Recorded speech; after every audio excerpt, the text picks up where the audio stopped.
Okay, fourth grade. Welcome to week 2 of online learning. We're going to get started with our math lesson today. We are on lesson 5,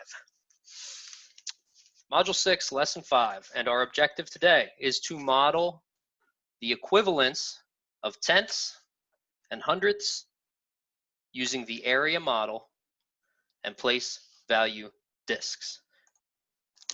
We're going to get started with the application problem today to introduce us to our concept. The perimeter of a square measures 48 1/100ths of a meter. What is the measure of each side length in centimeters? Okay, we're given meters and we're converting to centimeters. Okay, that's the first thing I notice. Let's use cubes to unpack this problem. Where are all of my important numbers? 48 1/100ths of a meter. That is the perimeter, right? Perimeter is a very key math word in this problem. We need to recognize perimeter and what it means, and I'm going to talk more about that in just a second. What is the measure of each side length in centimeters? There's our question that we underline.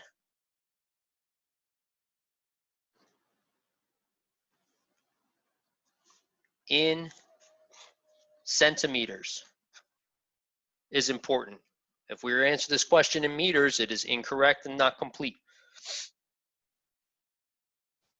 Okay, don't forget, we're going to be focused on RDW also. I'm putting those up here in the corner. They're also down at the bottom of your page. This is page 31, by the way. And we're going to follow RDW right now. We just read and we used cubes in order to pull out all the important information. Let's not forget square as a key math word. Square tells us a lot about this problem that we're trying to solve. Let's start by drawing now. Let's start with a square to represent what we're talking about here. Draw a square as neatly as you can.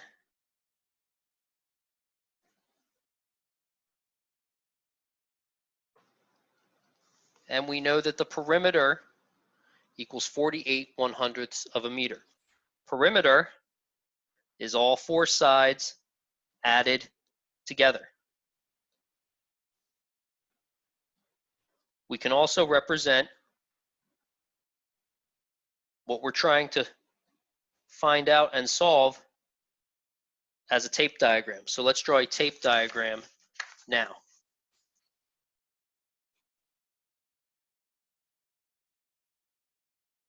How many sides are on a square?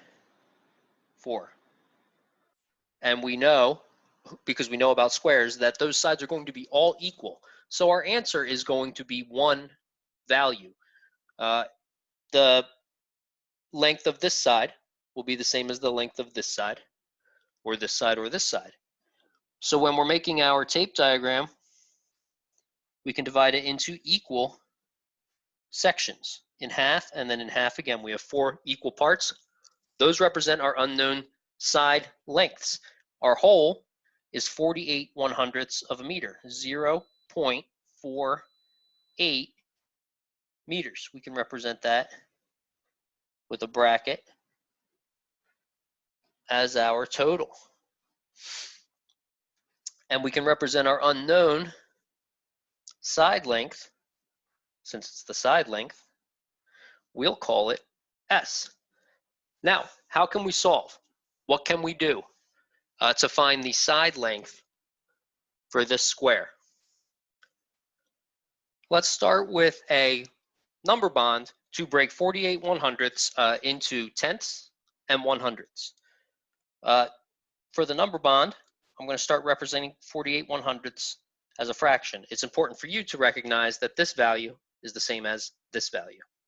I'm just showing it in a different way, because now, as a fraction, it's much easier for me to separate out my tenths value and my hundredths value.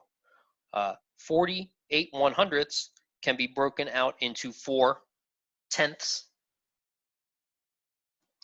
and 8 1/100ths.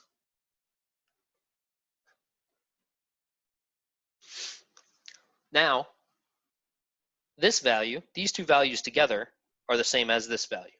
We've just broken it apart because now we want to divide this value by 4. If we can divide 48/100ths of a meter by 4, then we can find the value of S. So we're going to take our tenths and our hundredths and divide each one by 4. Separate each one out into a further number bond. 4/10 can be shown as 1/10, 1/10, 1/10, and 1/10. That's 4/10 divided by 4 gives us 1/10. Now 8/100ths divided by 4 won't give us 1/100th, but it will give us 2/100ths because 8 divided by 4 is 2. So separated out 4 times, we have 2/100ths, 2/100ths, 2/100ths, and 2/100ths.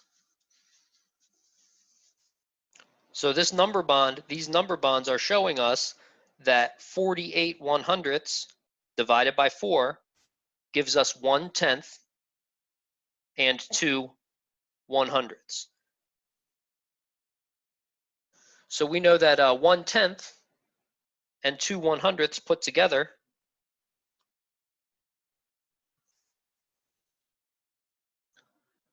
is going to give us the value of S, 1/10 plus 2/100ths. Remember that 1/10 is the same as 10/100ths.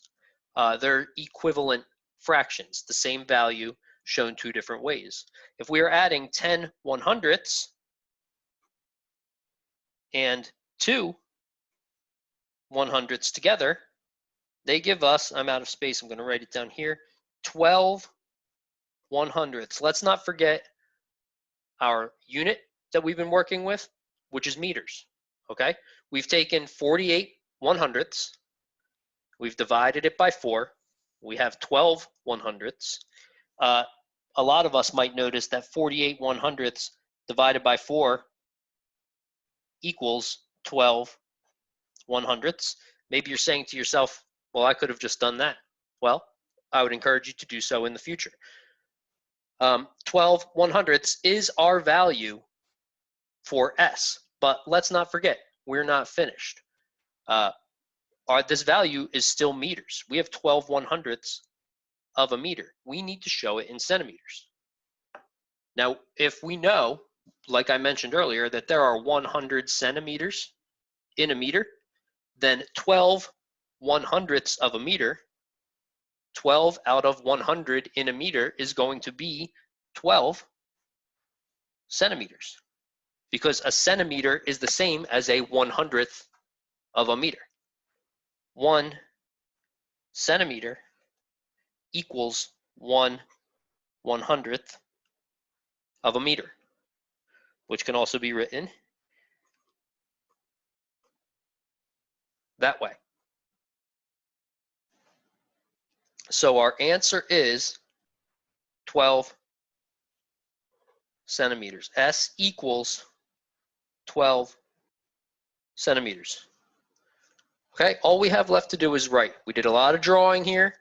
We wrote already in number sentences, and we're going to write our final answer as a word sentence. Let's just look back one more time at our question. What is the measure of each side length in centimeters? Side lengths here, all being equal, are S at the bottom. Each side of the square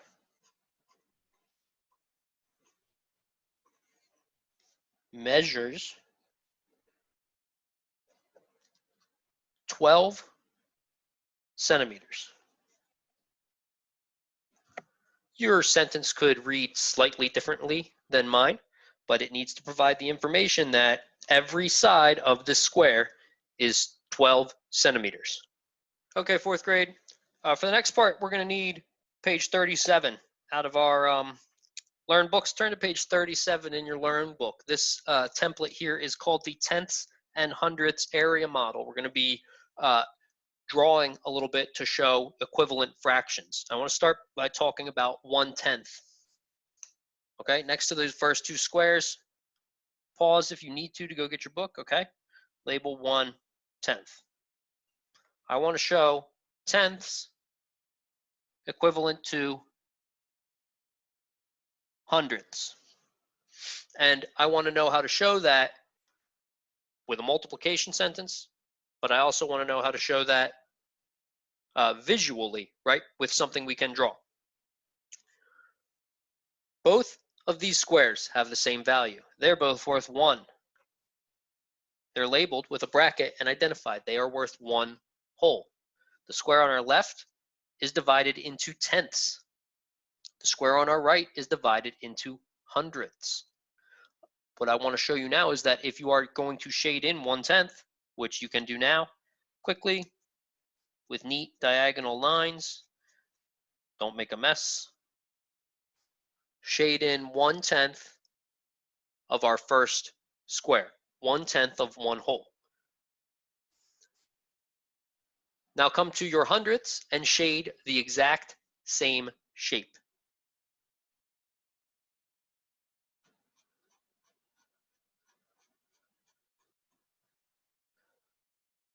This value is also worth 1/10. But because this square is separated into hundredths, we can count the squares and identify this same fraction written as hundredths. 1/10 written as hundredths. Count the squares now. How many are there? Count the squares in one column.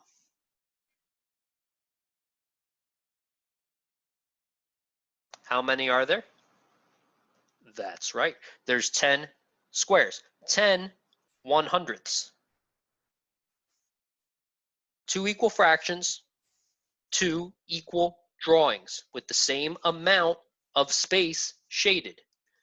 Same value shown 2 different ways. If you wanted to show it as a multiplication sentence, you could just write it like this. 1/10 equals 1 times 10 over 10 times 10.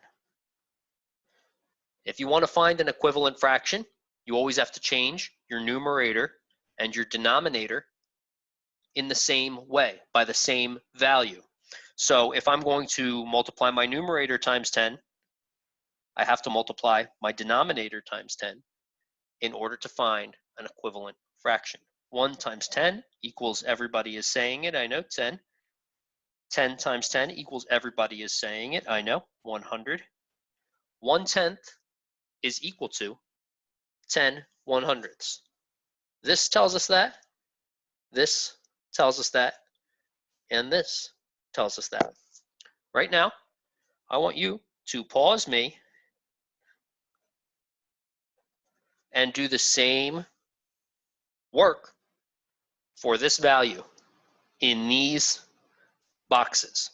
Show me 3/10 here, here, like this, and like this. Pause me now, go. Okay, quickly for people who want to check their work. I hope you paused me, and all this is complete. I'm going to fill it in right now for you to see. Our first square is separated into tenths. We want to shade 3/10. So we are shading 3 of these columns.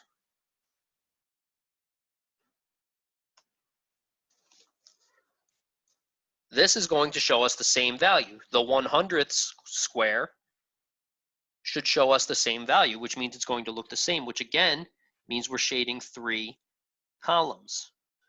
It's easy to get kind of confused by the lines. Be careful to shade only 3 columns so that it looks identical to the 10th square.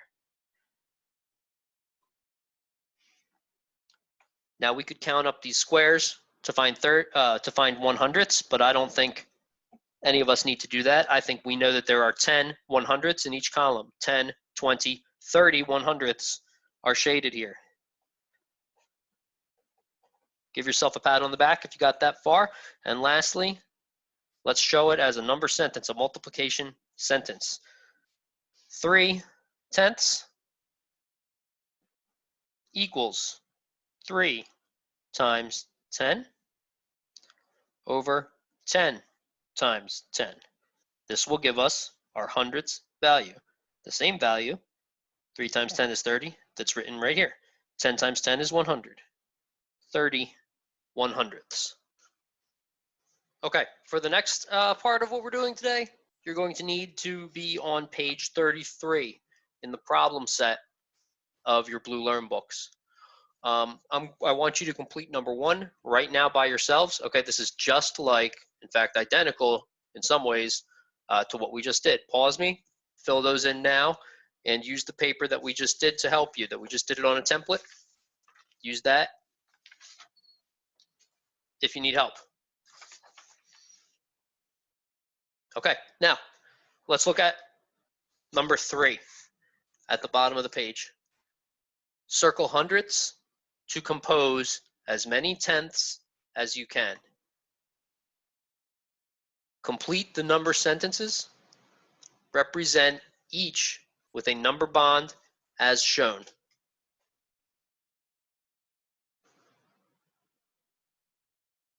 Look carefully at the place value discs, and you can see that each disc is worth 1 100th. 0.01 equals 1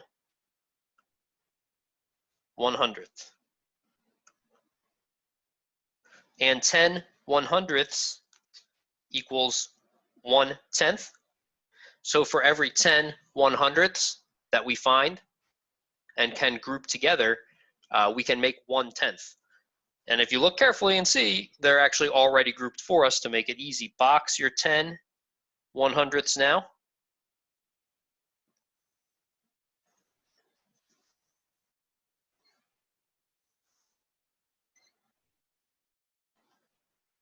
And we have 2 left over.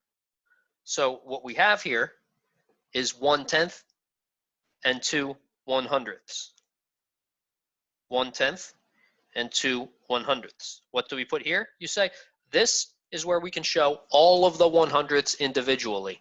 1/10 is the same as 10 100ths, right?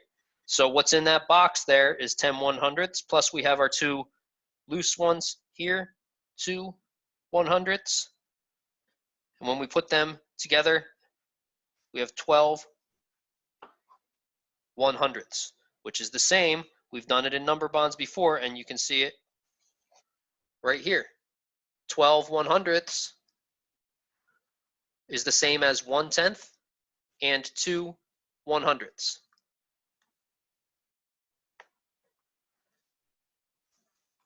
Make sure your paper looks like mine. Okay, let's look at number 4. Pause me right now and do part B here by yourself, okay? Don't forget to group your hundredths into 10 100ths or 1/10. Pause me, do that now.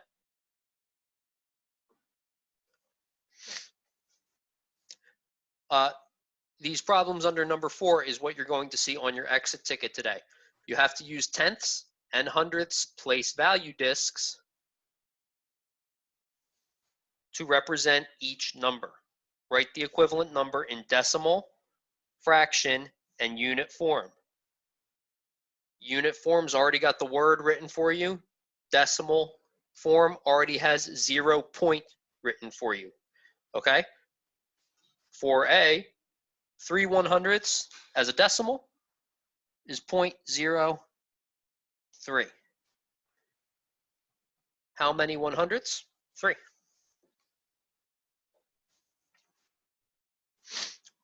15 100ths is written as 0.15, because remember that 1 really has a value of 1/10, so it is in the tenths place. That translates uniform 1/10 and 5 hundredths. 1/10 and 5 hundredths. Before we go any further, I'm going to show you these two with place value discs also. 3 hundredths is easy. Remember that these are 1/100th place value disc. We have to show 3 of them.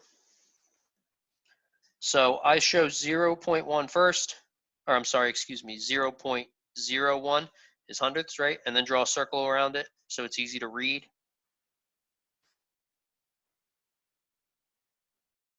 1/100th, 1/100th plus 1/100th equals 1, 2, 3 hundredths. With place value discs, both tenths and hundredths place value discs, we can now show 15 hundredths. That's written as 1/10 and 5 hundredths. So with place value discs, we're going to draw a 10th place value disc, which is 0.1, and then 5 hundredths place value discs, 0.01,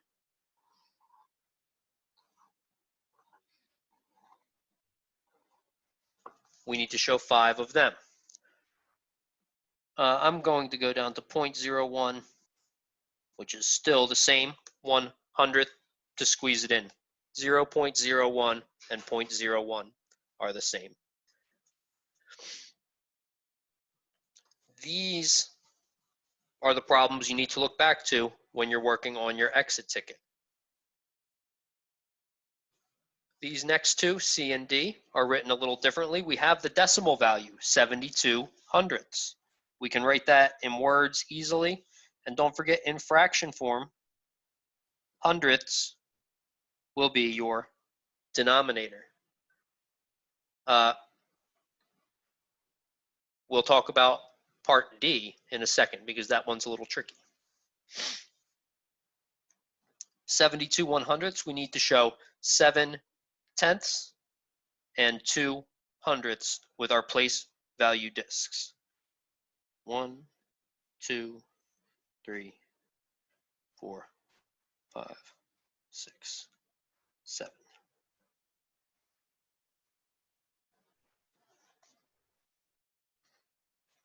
And 2 100ths. Make sure to write them separately so anybody who reads your work can see that they should be counted separately. 7 tenths, 2 100ths together are 72 hundredths. Now, part D has a value, a digit, in the hundredths place. But you'll notice, of course, that it's 0. It's also written with tenths in unit form. The reason for that is you could write 80 100ths, and that's actually how you would read the way this is written, 80 out of 100, 80 100ths. But we know from our previous lessons in decimals and fractions that 80 100ths is equivalent to or the same as 8 tenths. So if we're given tenths in the unit form, we're just going to put an 8 there. If you put 80 there, that would be incorrect. 80 tenths is actually 8. 80 100ths is 8 tenths. In fraction form, we have both fraction forms written there. I would accept either one here, 80 100ths or 8 tenths, because that's what they're showing you. I'm going to write the simplest form, which is 8 tenths. When we're writing place value discs, we're not going to need any hundredths place value discs because the digit in the hundredths place is 0. So we only need to show 8 tenths place value discs. Draw them now.